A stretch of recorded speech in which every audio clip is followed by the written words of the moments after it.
बिस्मिल्लाहिर्रहमानिर्रहीम। शुरू अल्लाह के नाम से जो बड़ा मेहरबान नहायत रहम करने वाला है। अस्सलामुअलैकुम वरहमतुल्लाहि वबरकातुहू। एतकाफ़ के फ़वाइद। नंबर 1, एतकाफ़ करने वाले के लिए शब कदर की तलाश और इसे पा लेना आसान हो जाता है। नंबर 2, तहज्जुद, शब बेदारी और तलावत की आदत पड़ जाती है।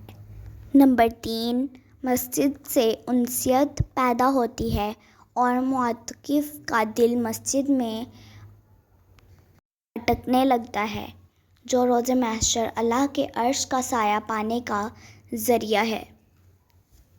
नंबर 4, दुनिया से यकसोई अल्लाह की तरफ तवज्जो और ज़िक्र अल्लाह की तौफ़ीक नसीब होती है।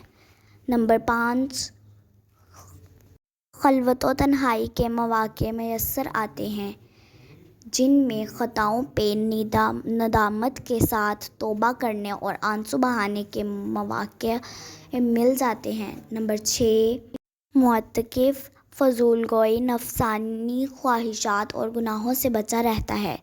नंबर 7, जायज़ दुनियावी उमूर और मरग़ूब चीज़ें छोड़ने की बना पर दुनिया से बेरग़बती पैदा होती है।